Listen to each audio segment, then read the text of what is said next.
Saudi अरब का Yemen पर जवाबी हमला देखने को मिला है। सऊदी समर्थित गुटों और सेना ने बमबारी कर दी है। उत्तरी यमन के अल ज़ौफ प्रांत में यह भीषण झड़प हुई है।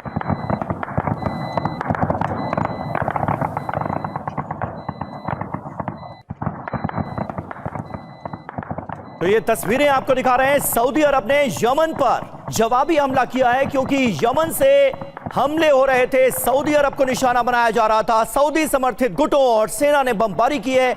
उत्तरी यमन का यह इलाका है अल ज़ौफ प्रांत, जहां पर हुई है भीषण गोलीबारी। तो यमन में हमले का नया वीडियो भी सामने आया है, जहां सेना की गाड़ियों में आग लगाई गई है। सऊदी समर्थित गुटों का बड़ा हमला बताया जा रहा है। यमन में हमले का ये देखिए, ये नया वीडियो, वाहनों का आग के हवाले किया गया, सेना की गाड़ियों में आग लगा दी गई है।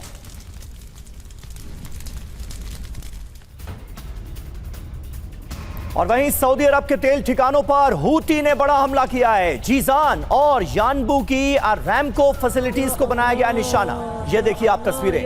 नाकेबंदी के बदले नाकेबंदी जारी रखने का ऐलान कर दिया गया है। और हॉर्मुज़ स्ट्रेट के बाद बाब अल मंदेब में भी जंगी चिंगारी सुलगती हुई नजर आ रही है। सीधे तौर पर बाब अल मंदेब में नाकाबंदी करने की धमकी दी गई।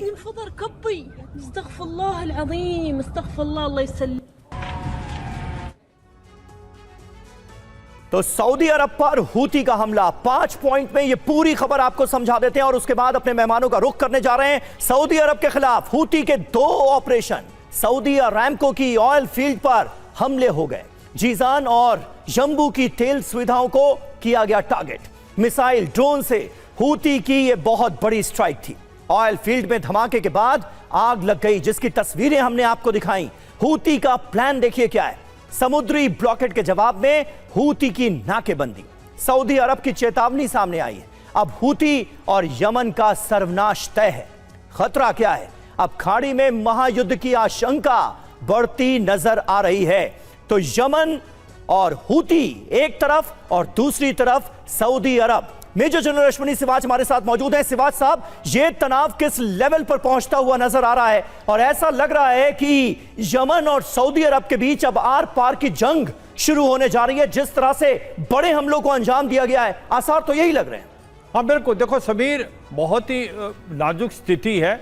ये भी सच है कि जो स्टेट ऑफ हॉर्मुज़ अभी बाय एंड लार्ज ब्लॉक है, जहाँ से 20% ऑयल जाता है, मगर अभी तक जो रेड सी का रूट था वो बाय एंड लार्ज खुला हुआ था और सऊदी अरेबिया काफ़ी ऑयल यानबू के थ्रू भेजता था रेड सी के पोर्ट से। मगर जब से अब रिलेशनशिप खराब हुए हैं, स्पेशली जब से सऊदी अरेबिया ने साना इंटरनेशनल एयरपोर्ट पे हमला किया था, इसके बाद जो ट्रूस हुआ था 2022 में, वो बिल्कुल ख़त्म हो गया और अब इनके बीच में आपस में काफ़ी हद तक लड़ाई स्टार्ट हो गई है। जो हूती रेबल्स हैं वो हमला कर रहे हैं सऊदी पे, जो कि जीजान और यानबू के पोर्ट्स और रिफाइनरी है, और इसी प्रकार से सऊदी अरेबिया भी पलटवार कर रहा है। सबसे इम्पोर्टेंट चीज़ क्या है कि जो रेड सी के अंदर जो एक प्रकार से बाब अल मंदेब है, वहां से 10 से 12% ऑयल जाता है, उसको बंद कर दिया है अब हूती रिबल ने, और ज़्यादातर ऑयल वहां से सऊदी का जाता था। अब हो क्या रहा है, 20% आपका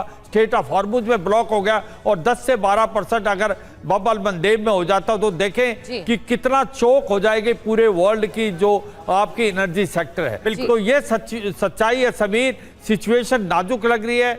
अब जो हूती रेबल और एक प्रकार से सऊदी अरेबिया के बीच में जो लड़ाई छिड़ी है, ये किस रूप लेगा ये समय बताएगा, मगर ये सच्चाई है कि लड़ाई का जो दायरा बढ़ता जा रहा है। बात है सर, और बीते दिनों हमने देखा कि पूरी दुनिया पर कितना असर पड़ा। हॉर्मुज़ स्ट्रेट जब ब्लॉक हुआ, 20% तेल यहीं से होकर गुजरता है, तेल टैंकर्स यहीं से होकर गुजरते हैं। 12 से 13% उसमें आप बाब अल मंदेब भी जोड़ लीजिए।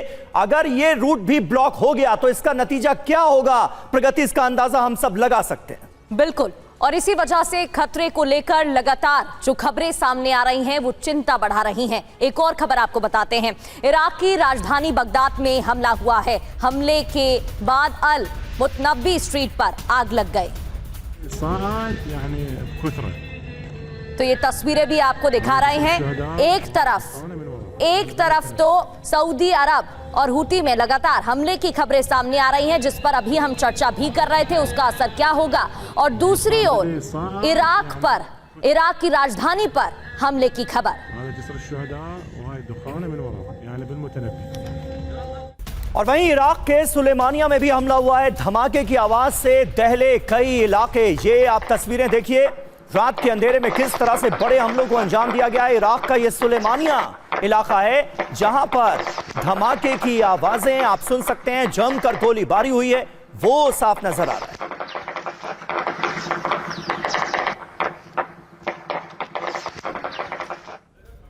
वहीं इराक के किरकुक में बड़ा ड्रोन अटैक भी हुआ है। जाम्बुर ऑयल फील्ड पर ड्रोन अटैक की खबर है। यूएई की कंपनी से जुड़ा जाम्बुर ऑयल फील्ड जहां पर ड्रोन अटैक किया गया है।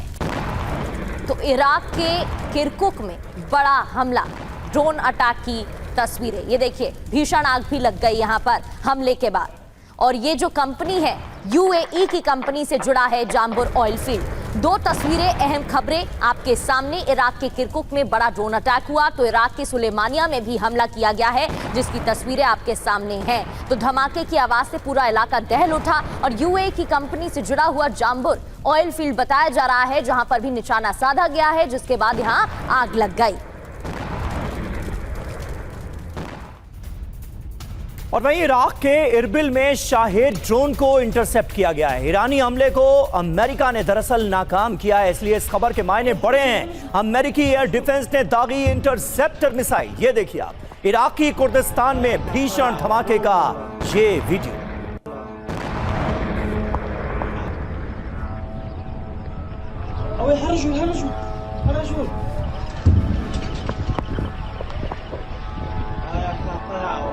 तो ये तस्वीरें आपको दिखा रहे हैं इराकी कुर्दिस्तान का ये पूरा इलाका है, जिसका आसमान इस वक्त आपकी स्क्रीन पर नजर आ रहा है। अमेरिकी एयर डिफेंस ने इंटरसेप्टर मिसाइलें दागकर इस शाहेद ड्रोन को कर दिया तबाह।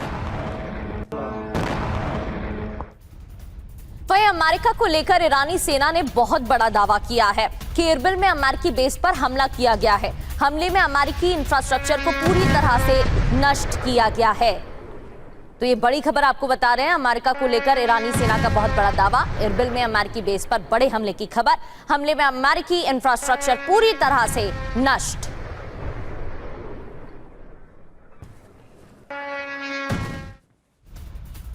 और इस बीच एक बहुत बड़ा डेवलपमेंट होने जा रहा है। अमेरिका में डोनाल्ड ट्रंप से मिलेंगे बेंजामिन नेतन्याहू। इस मुलाकात पर सबकी नजरें होंगी और ये खबर आ रही है कि सोमवार को वॉशिंगटन के लिए बीबी रवाना होंगे। मंगलवार को व्हाइट हाउस में बड़ी मुलाकात होगी। हमलों से पहले पिछली बार मिले थे दोनों नेता, इसलिए भी इस मुलाकात के मायने बड़े हैं। नेतन्याहू ट्रंप की मुलाकात के बाद ईरान पर बड़े हमले की आशंका जताई जा रही है। तो ये मीटिंग जिस पर सभी की निगाहें टिकी रहेंगी। 48 घंटे बाद महाविध्वंस ट्रंप नेतन्याहू की मीटिंग क्यों हो रही है, खबर क्या है, ये आपको बताते हैं। कल से नेतन्याहू का अमेरिका दौरा है और मंगलवार को ट्रंप से बैठक भी है। मीटिंग का एजेंडा क्या रहेगा? ईरान पर फिर हमले का प्लान तैयार हो सकता है। तेहरान पर विध्वंसक हमले भी इसके बाद संभव है। ईरान के टॉप लीडर पहला टारगेट होंगे। इजराइल का ब्लूप्रिंट क्या है, यह भी समझने की कोशिश करते हैं। युद्ध 3.0 का नया चरण शुरू होगा। खुफिया तरीके से सैन्य ऑपरेशन की शुरुआत। ट्रंप बेंजामिन में सीक्रेट करार हो सकते हैं। मुस्तबा के खात्मे का प्लान भी तैयार हो सकता है। डॉक्टर संदीप त्रिपाठी सर, इस मुलाकात के क्या मायने निकाले जा सकते हैं? क्या इस बैठक के बाद इजराइल को भी ग्रीन सिग्नल, डोनाल्ड ट्रंप की तरफ से बेंजामिन को ग्रीन सिग्नल मिल जाएगा? और क्या बूट्स ऑन ग्राउंड ऑपरेशन की भी शुरुआत हो सकती है? देखिए, जो मुझे लगता है कि अब यदि कुछ बचा है तो ग्राउंड ऑपरेशन ही बचा है, क्योंकि जो थ्रेट का परसेप्शन था और ये जो एयर स्ट्राइक जो हो रही थी जो दोनों तरफ से, मुझे लगता है ये अति हो चुकी है। दोनों क्रॉस कर चुके हैं और जो होना था, जो रिजल्ट आना था दोनों का, वो भी आ चुका है। रिजल्ट ये है कि ना तो यहाँ अमेरिका हार रहा है, ना तो ईरान हार रहा है। दोनों की जो एयर कैपेबिलिटी कहीं ना कहीं भिन्न भिन्न में है। कोई किसी को हराने के पोजीशन में नहीं है। अब ये बात आती है, जैसे भी आपने कहा कि जो ट्यूसडे को मीटिंग, मंगलवार को जो मीटिंग होने वाली है, उसके बाद रुख क्या होगा।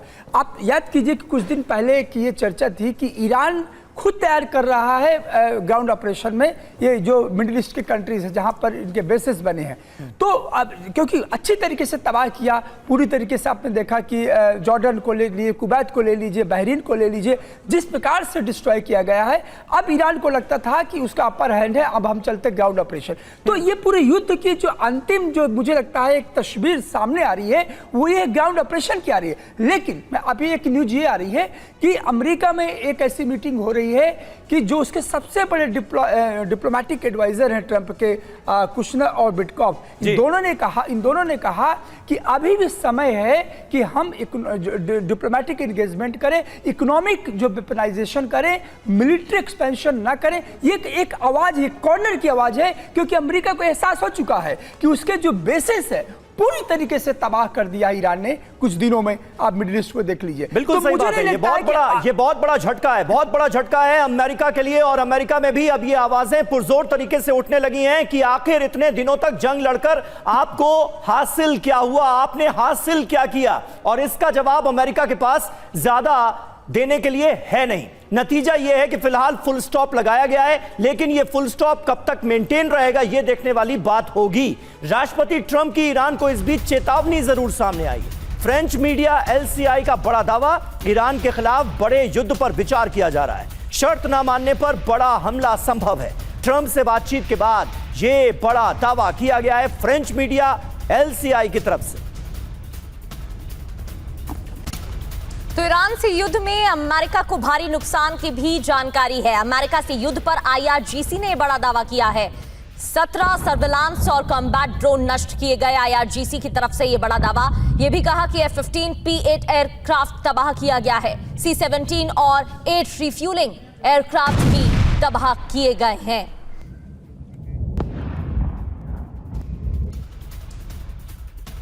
और वहीं अहम खबर है, ईरान में नए हमले ना करने का आदेश जारी कर दिया गया है। हॉर्मुज स्ट्रेट पर एक्सियोस के हवाले से बड़ा दावा सामने आया है। राष्ट्रपति ट्रंप ने आदेश जारी कर दिया है। ओमान में हॉर्मुज खोलने पर वार्ता को लेकर खबर है। ट्रंप बोले कूटनीति ही बेहतर रणनीति है। और ईरानी हमलों से दबाव में आए अमेरिकी सैन्य बेस अमेरिका को पीछे हटने पर मजबूर कर रहा है ईरान। इसी को लेकर अभी हम चर्चा भी कर रहे थे। ईरान से दूर दूसरे ठिकानों पर शिफ्ट हो रही है अमेरिकी सेना। ईरान की रणनीति से अमेरिकी हमले बेहद मुश्किल होंगे। ईरान की नई युद्ध नीति का मेहर न्यूज का दावा। इस नई युद्ध नीति को लेकर मेहर न्यूज ने दावा किया है कि अब नई नीति की वजह से अमेरिका के US बेसिस पर, इन बेसिस पर दबाव बढ़ गया है। और इस बीच बहरीन की राजधानी मनामा में ईरानी हमले से हड़कंप मच गया। मनामा में ईरानी बैलिस्टिक मिसाइलों से हमला हुआ है। हमले के बाद पूरे बहरीन में बजते दिखे सायरन। ये देखिए आप, बहरीन में लोगों से सुरक्षित स्थानों पर रहने की अपील की गई है। बहरीन में अमेरिकी नेवी के बेस पर हमले का अलर्ट जारी किया गया है। और ईरान के खैबर शेखन मिसाइल से हमले तेज हो गए हैं। WSJ की रिपोर्ट में बड़ा दावा किया गया है। तो वॉशिंगटन जनरल की रिपोर्ट में यह बड़ा दावा किया गया है। खैबर शेखन के सामने थाड बेअसर दिखाई दे रहा है। एरो 2 और एरो 3 डिफेंस सिस्टम भी नाकाम।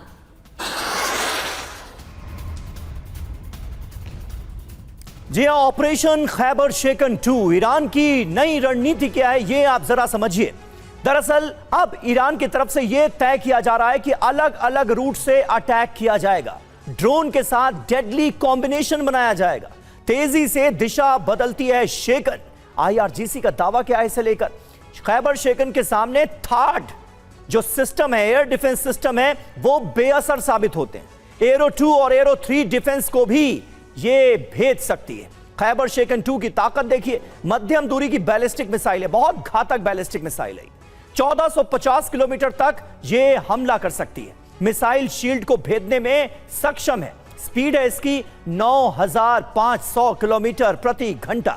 1500 किलोग्राम हाई एक्सप्लोसिव वॉरहेड ये ले जा सकती है। 15 मिनट से भी कम वक्त में इसे लॉन्च किया जा सकता है। बड़ी बात यह है कि क्लस्टर क्षमता से और ज्यादा विनाशक बना दिया गया है खैबर शेकन को। यहां पर भी अमेरिका का झूठ और ईरान जो कह रहा था वो साबित होता हुआ नजर आ रहा है। सिवाज सर, एक तरफ अमेरिका के ये दावे कि हमने मिसाइल पावर को खत्म कर दिया है, 10 से 20% मिसाइल पावर ही बची है और उसको भी जल्द ही खत्म कर देंगे, और ईरान ने उन तमाम दावों को झुटलाया था और अब एग्जाम्पल्स हमारे सामने हैं, उदाहरण हमारे सामने। हाँ बिल्कुल, देखो समीर, लग ऐसा रहा है कि अगर दोबारा राउंड स्टार्ट हो जाता है तो मुझे लगता है फिर ईरान का पलड़ा भारी होगा, क्योंकि ईरान ने किया क्या है, ईरान ने ये जो बीच में मौका मिला है उसको, उसने जो अपनी नई मिसाइलें जो बनाई हैं उसकी क्षमता पहले जो है वो शाही ड्रोन थे या फतह मिसाइल थे उससे भी ज़्यादा है, और उससे क्या होगा कि जो हमले होंगे वो सटीक होंगे, और जो एयर डिफेंस सिस्टम है जो कि बात करता है अमेरिका, चाहे वो थर्ड है या पेट्रोइड मिसाइल सिस्टम है या यूरो 2 या यूरो 3, वो उसको रोक नहीं पाएंगे। और अब की बार इन्होंने स्ट्रेटजी चेंज की, ईरान ने मल्टी प्रोंग स्ट्रेटजी से जाएंगे, कहीं से ड्रोन कहीं से मिसाइल, और जो भी इनका एयर डिफेंस सिस्टम है उसको सैचुरेट कर देंगे। तो मुझे लगता नहीं कि अमेरिका ऐसी दोबारा गलती करेगा कि दोबारा युद्ध करने की कोशिश करेगा। अगर करता है तो ईरान प्रिपेयर्ड है, और ईरान का ने एक चीज़ बहुत इंपॉर्टेंट की है, अगर आप देखें कि 3 देश हैं उन्होंने टारगेट किए हैं, उसमें आप बहरीन, कुवैत और जॉर्डन। वो क्यों? बहरीन के अंदर आप देखिए 5th नेवल फ्लीट है, उसको कहते हैं 60 से 70% उन्होंने डिस्ट्रॉय कर दिया ईरान ने। और आप देखें कि जो कुवैत में अली अल सलाम जो एयर फील्ड है, जो कि बहुत बड़ी एयरफील्ड मानी जाती है अमेरिका की, उसमें भी बहुत ज़्यादा क्षति हुई है। और इसी प्रकार से जॉर्डन में, ये नज़दीक भी हैं, इन पे सरप्राइज फैक्टर भी है, और इनके अंदर जो भी मिलिट्री बेसिस है अमेरिका की, उनके ऊपर भारी नुकसान हुआ। तो मुझे लगता है कि स्थिति जो है वो ईरान के अभी भी पलड़े में है। ईरान ने 2 और चीज़ें जो की हैं इसमें कोई शक नहीं, स्ट्रेट ऑफ हार्मुज को ब्लॉक कर दिया, इससे आप एनर्जी सेक्टर में देखें $100 पर बैरल के करीब रेट पहुंच गए हैं ऑयल के। ऊपर से बब अल मंदेब, जहां से सऊदी अरेबिया ईस्ट वेस्ट जो पाइपलाइन थी जानबूझ से अपना ऑयल बेचता था, वो भी बंद हो गया। तो अब अगर आप ऐसी सिचुएशन पैदा होती है तो फिर अमेरिका को बहुत मुश्किल होगी, ईरान का फिर पलड़ा भारी तो यहाँ पर ईरान की तरफ से बनाया ही गया है, जिसकी वजह से ये नुकसान की खबरें भी सामने आ रही हैं। IRGC की तरफ से हालांकि दावा किया गया है इसे लेकर, लेकिन जो बयान सामने आ चुके हैं उससे भी दबाव दिखाई दिया है। लौटेंगे सर आपके पास, एक और खबर बता देते हैं। दुनिया के देशों को ईरान की खुली चेतावनी भी सामने आ गई है। ईरान पर हमला करने वाले देश निशाना होंगे। टारगेट पर अमेरिका, इजराइल के मददगार देश। ईरान के पास आत्मरक्षा का अधिकार सुरक्षित। अब्बास अरागची ने कहा, हमले का जवाब देना हमारा हक है।